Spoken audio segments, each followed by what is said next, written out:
राम राम, नमस्ते, जय हिंद साथियों। आज महिम गेस्ट हाउस में मौजूद हैं और 26 जनवरी का दिन है। माननीय यशपाल ठाकुर जी जो हैं 26 जनवरी गणतंत्र दिवस को आज झंडा फहराने वाले हैं। यशपाल ठाकुर जी हमारे साथ बने हुए हैं, साफ तौर पर तस्वीर हम देख रहे हैं। उनकी साइड में धर्मवीर खत्री जी और सर अमित जांगड़ा जी जो नवनियुक्त जो है मंडल अध्यक्ष बने हुए हैं, हमारे साथ मौजूद हैं। सबसे पहले तो आवाज़ में 24 में यशपाल ठाकुर जी आपका बहुत बहुत स्वागत है।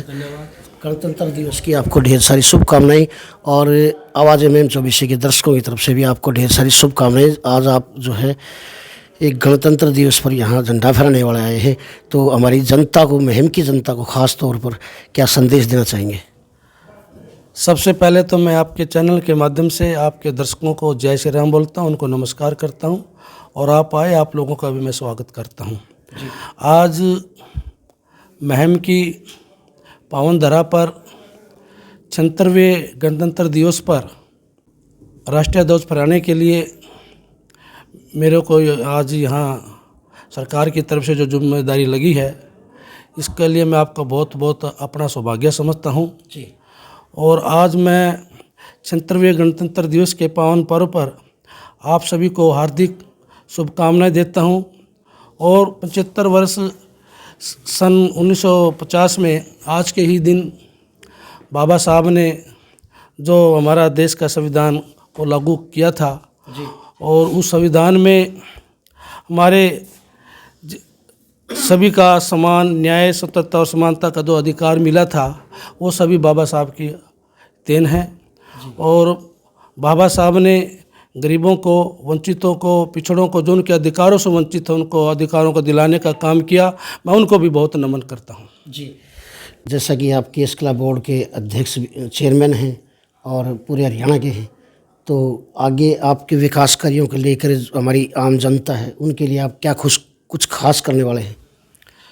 देखिए, वैसे तो भारतीय जनता पार्टी की सरकार हरियाणा के हर नागरिक के लिए जन कल्याणकारी नीतियाँ लागू करने पर लगी हुई है। वो किसी विशेष जाति का भेदभाव न देखकर सभी जातियों का समान रूप से विकास करने में लगी हुई है। लेकिन फिर भी जो केस कला कौशल विकास बोर्ड का भारतीय जनता पार्टी की सरकार ने गठन किया और मेरे को अभी लोकसभा के चुनाव से पहले ये जिम्मेदारी दी है जी। और उसमें हमने बोर्ड की बैठक करके जो समाज के लोग जो किसी न किसी तरह से बेरोज़गार घूम रहे हैं, उन लोगों को ट्रेनिंग देकर, कोचिंग देकर, अपने व्यवसाय से जोड़कर उनको हम रोज़गार देने का काम करने की कोशिश करेंगे। हमने सरकार से मांग भी की है बजट के लिए और सरकार हमारी जो मांगे उस पर जल्दी ही हमारी मांगे पूरी करेंगी। हम चाहते हैं कि स्किल इंडिया के तहत हर समाज का कोई भी लड़का, कोई भी नौजवान, कोई भी युवक केस कला बोर्ड के माध्यम से अपनी ट्रेनिंग या रोज़गार करना चाहता है, उसको हम हर तरह से उनको ट्रेनिंग देकर उनको रोज़गार देने का काम करेंगे। सर, ये ट्रेनिंग देने का जो आपने बात कही है, इसकी जो सेंटर्स वगैरह सरकार ने कहाँ ऑर्गेनाइज किए हैं या क्या कुछ है, उसके बारे में थोड़ा बताइए। उसमें देखिए, 4 दिसंबर 2023 को जींद में सैन समाज की तरफ से बाबा सैन भगत की जयंती का एक आयोजन किया गया था, जिसमें हमारे हरियाणा के लोकप्रिय पूर्व मुख्यमंत्री श्री मनोहर लाल जी की गरिमामयी उपस्थिति रही।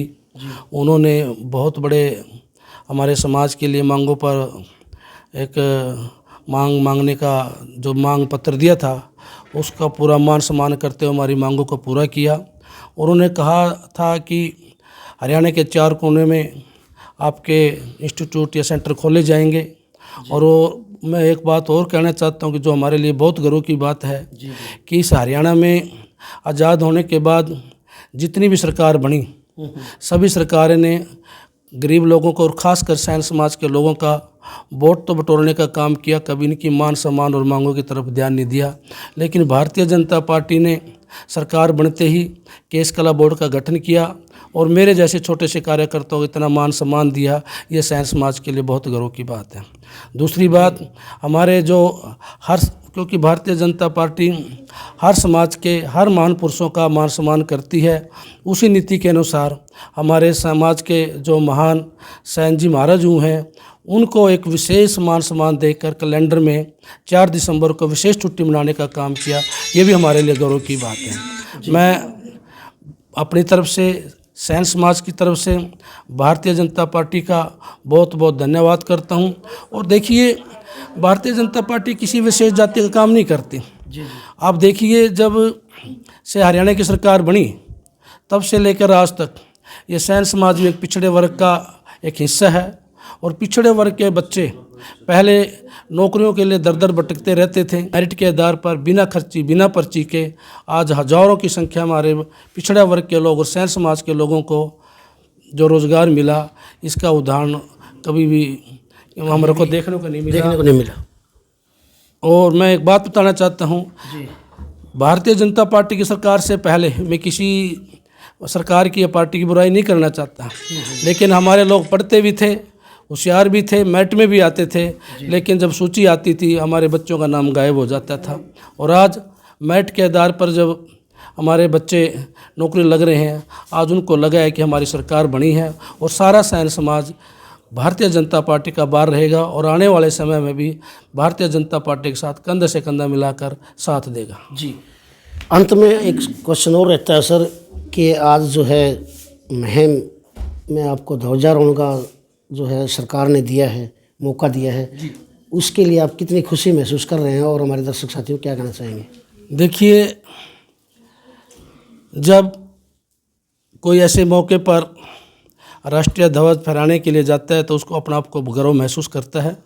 और मैं नहीं, मेरा सैन समाज, मेरा सभी पिछड़ा वर्ग और सभी लोग को आज गर्व महसूस हो रहा है कि एक छोटे से कार्यकर्ता को इतना बड़ा मान सम्मान दिया। इसके लिए मैं माननीय नायब सैनी जी का, माननीय श्री मनोहर लाल जी का, भारतीय जनता पार्टी का बहुत बहुत धन्यवाद करता हूँ। तो दर्शक साथियों, आपने देखा जो कि मुहिम 24 क्षेत्र पूरे विश्व में जो है इसका नाम है और यहाँ का जो झंडा फहराने आते हैं वो एक बहुत बड़े गर्व की बात है। माननीय यशपाल ठाकुर जी हमारे साथ बने हुए हैं।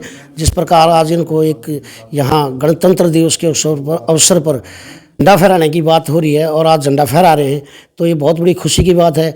हाल फिलहाल के लिए इतना ही। जब तक कोई दूसरी अपडेट आए तब तक के लिए आप सुरक्षित रहें, व्यस्त रहें, मस्त रहें। आप सभी का बहुत बहुत धन्यवाद। जय हिंद, जय भारत।